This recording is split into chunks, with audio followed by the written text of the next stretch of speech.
Hey everybody, welcome back to Matteo's Corner.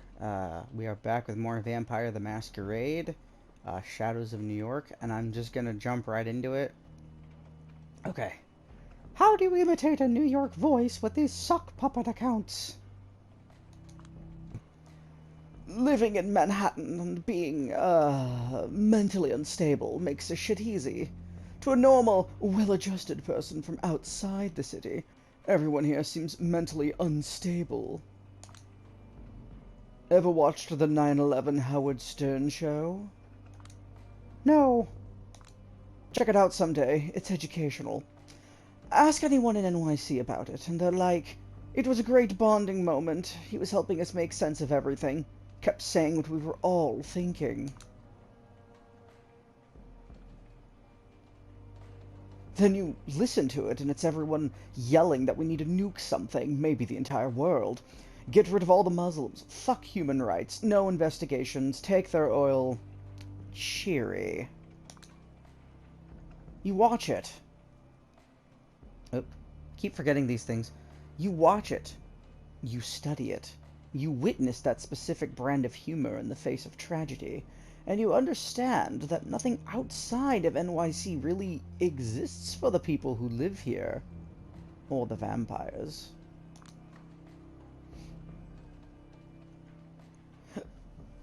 Excuse me.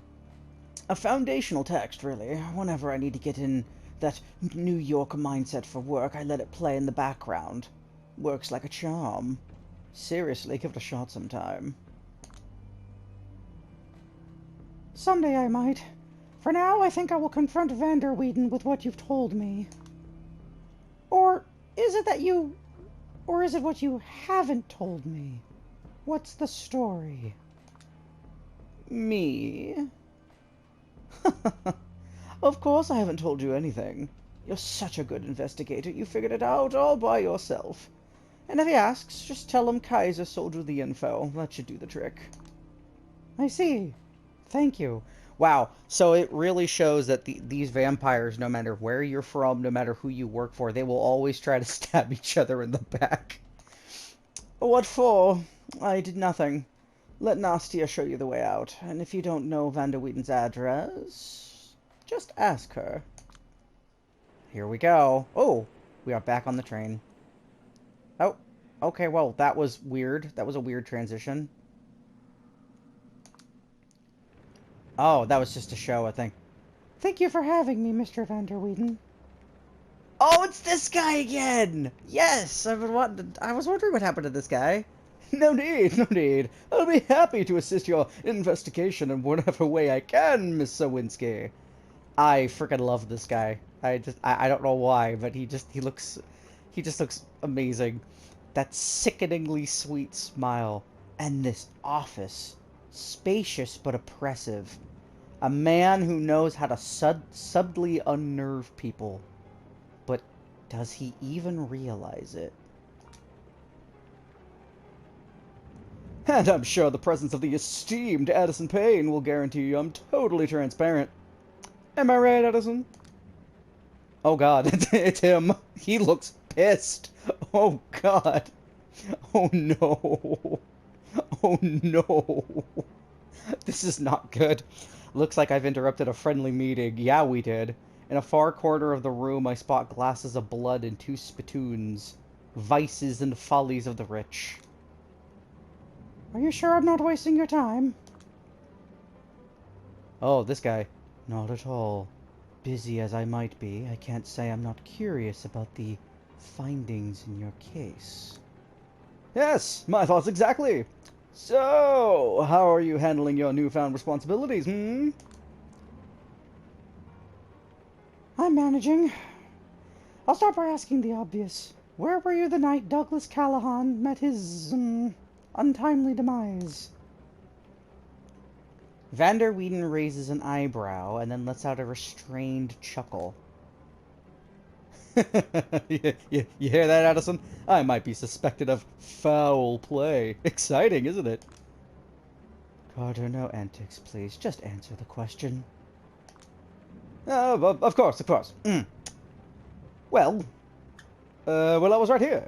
Just like I told Prince Panhard, as much as I love to celebrate my power, sometimes one has to celebrate the amount of work piling up on their desk. So your alibi is you were right here. Alibi? Well, yeah, I suppose. Can anyone back up your story? Well, I did make a few business-related phone calls as I was working, so there's that. That doesn't really answer my question, does it? Ooh. Ooh, we're getting somewhere with him. He regards me with a stare reserved for a troublesome child. Oh no. Miss Sawinski, this right here is my private little fortress. A space specifically designed to make me focus. I don't really let people in to break that focus. Aside from occasional esteemed guests such as yourselves, of course, and a few wonderful Mexican women responsible for the cleaning duties. So you don't have an alibi? The look in his eyes screams, why won't you at least pretend to try and get on board with my program, kid? Wow, okay, he's clearly, we're definitely gonna find something from him. I can already tell. I can already tell. There's something going on with him. I suppose, but why would that matter? Because I found something that belongs to you on the victim's person. Ooh, here we go. Pardon me. Took the words right out of my mouth. We're not talking a murder weapon or something of that caliber, of course. No. It was a... Oh, I forgot. I keep forgetting that this happens where they just talk. No, it was a short list of 4 names. Unaffiliated kindred, whose services could be useful to anyone interested in toppling the current power balance in NYC. Tamika, Hope, D'Angelo, Agathon. Excuse me, Miss Sawinski, but, I'm afraid I don't follow. How is that something that, belongs to me? I have it on good authority that it's a short list you've been shopping around to anyone interested in NYC, be it the Camarilla or the Anarchs. Addison tenses up, and his host is not happy about it. This is just preposterous! I'm calling your bluff right here, miss. Nope, the bluff is coming right now. Mr. Vanderweeden, if you want to voice concerns about the information I have, how about you voice them to Kaiser, not me? Addison, oh gosh, here we go.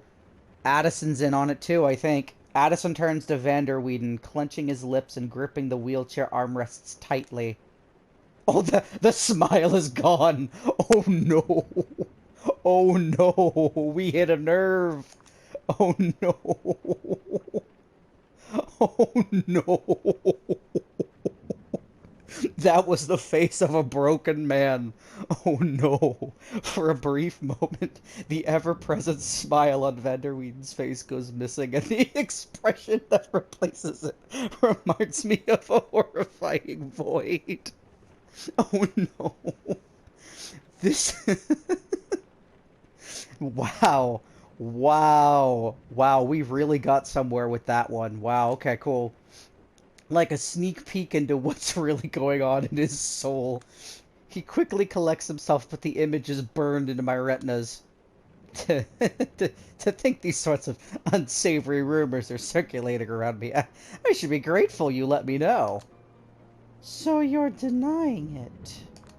Of course I'm denying it. Categorically. You can bet your life savings on it.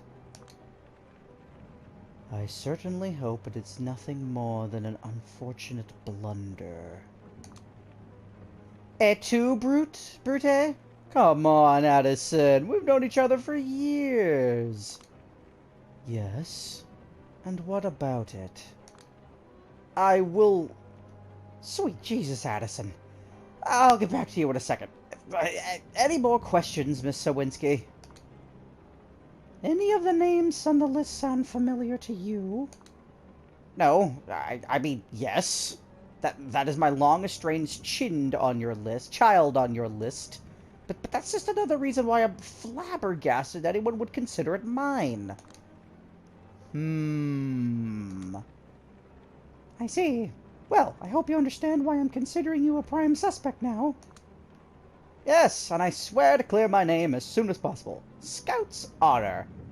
Any more questions? I'm good for now. Sheriff Alice Mai will probably contact you later. I will get in touch with him myself, ASAP. Once again, thank you for your work. He extends his hand. Oh, he extends his hand toward me, practically forcing me to shake it. Then he puts his hand on my shoulder to lead me to the door. All too eager to see me off? Out of sheer curiosity, Mr. Vanderweeden, I have one more question.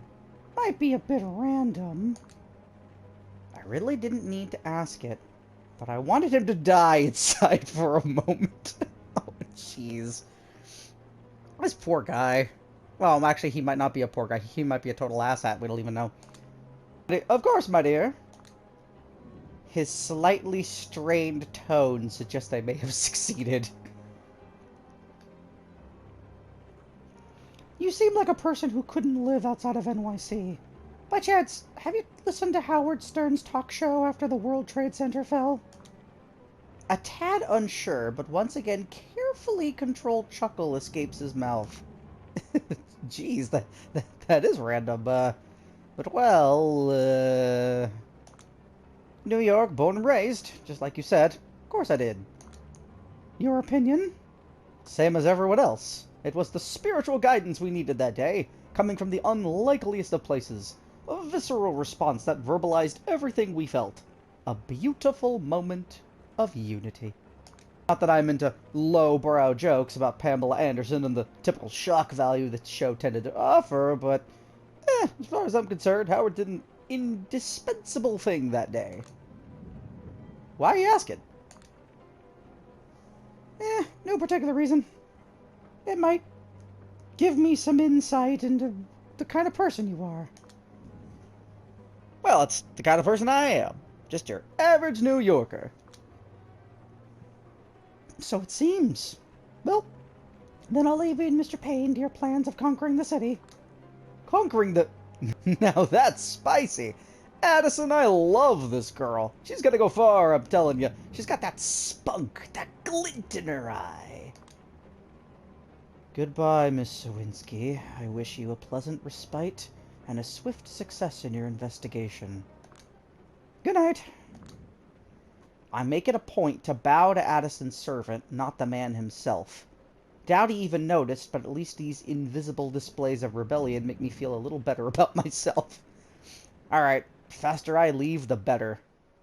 Wow, we have really made a lot of progress in this investigation since we found that book and we went to go talk to that person. Julia? Father? How are you holding up? I'm fine. Stumbling around and hoping for a miracle to happen like always. No better place to ask for a miracle than behind these gates, you know. So I hear. As I pass him the report about Aisling and Agathon, I look around, but Benoit is nowhere to be seen. Finally a one-on-one chat. Ignore his absence. Let's ask where Benoit is. So, where's that clown? You mean Benoit? You're the one who said it, not me. In another parish, taking care of a personal issue for me. Thought you might appreciate that. God, I really do. Listen, can't you think of something to placate him? Placate him how, exactly? Benoit won't accept anything less than me joining a convent. He's like a worried parent. A basic gesture here and there, showing up in church from time to time, pretending to listen, would get him off your case. I mean, I've been through this song and dance before with my own worried parents when I was a teenager. Wandering in the forest till mass was over, not even being able to smoke because they'd pick up the scent. Not the best moments of my life, you know? And a part of the reason I'm distancing myself from them. I don't need this fake energy in my life, and I'm honestly weirded out by you asking me to lie. I'm not asking you to lie, Julia. Let me ask you this way. Are you a spiritual person? I guess I am, kind of. Always was. Suddenly being able to see ghosts did not change a thing. I mean, that's true. That's a good point. I think it's mostly because seeing the world as purely material seemed boring to me somehow. You are, and were raised, Catholic. So can't you find a way to express that spirituality in our church? I don't see a way right now. And why is that? I sigh. Too many people who'd think my soul needs to be saved because I live with a woman, for starters. I don't know, there's a lot of reasons. That is a good point. Like the sin of drinking blood every other night, or feeling some primal fear whenever I walk by a clergyman whose faith seems to be actually genuine. That one sounds like an excuse. It's about your relationship with God, not other people. In theory. Yes, but back in the old country, I've heard my share of homilies that felt like complete condemnations of my kind, and none that would condemn hate toward people like me. And, when church-adjacent people try to stir shit around every existence every few months, some minimal support would be appreciated. Sorry, all you can count on is silent complicity. I get it. I know there's a lot of work to be done, and a lot of undeserved hurt going around, but... Listen, I don't want to talk about it. I fucking hate the tone I use when I talk about it. I sound preachier than those preachers, and my biggest dream is just not to give a shit. But I remember things. Like this story about a guy from my hometown. Most macho guy around with a jaw you could sharpen a knife on. He became an actor in Warsaw. Very successful, deservedly so. This voice hurts my throat. Give me a second. Okay. The capital might not be NYC, but it is still a big city, and big cities go to the heads of bumpkins like us. In his case, it resulted in a dream of coming out to his parents. He was surrounded by all these stories of openly queer people, played one even, so he thought he had a chance at making it work. So he goes back to his town, tells everyone he's gonna live his truth.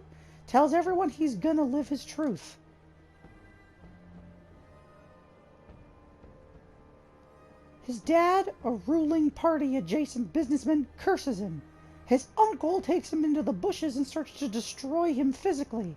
It's so bad he gets put in the ICU. His face and jaw get ruined for good. Fast forward a year or two.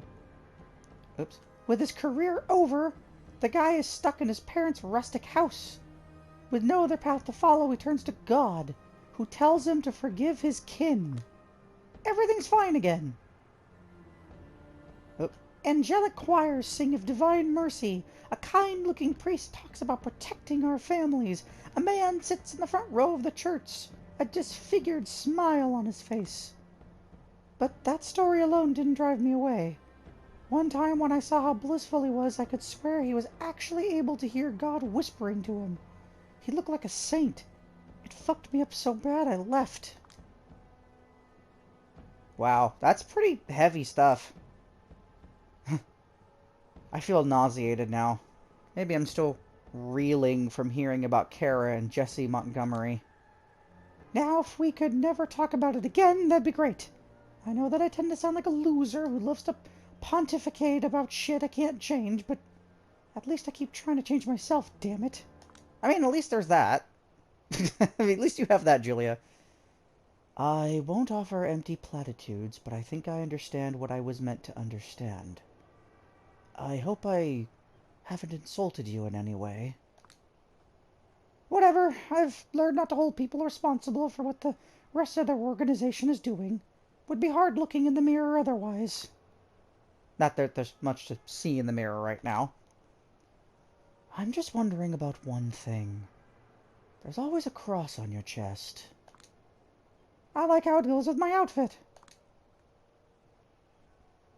Is it just a fashionable accessory to you?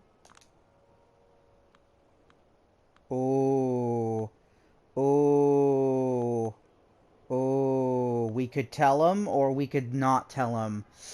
Oh, how about we go with, You know what? Let's talk to him about it. It's it's a memento reminding me of a broken promise, that's all. I won't inquire further.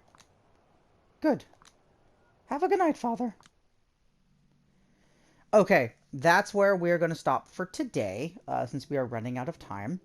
Thank y'all so much for joining me. We really made some progress with Vander Whedon. I got to see my boy Vander Whedon again. That was fun. And I can't wait to see where this takes us next. So, yeah, I will see you guys next time.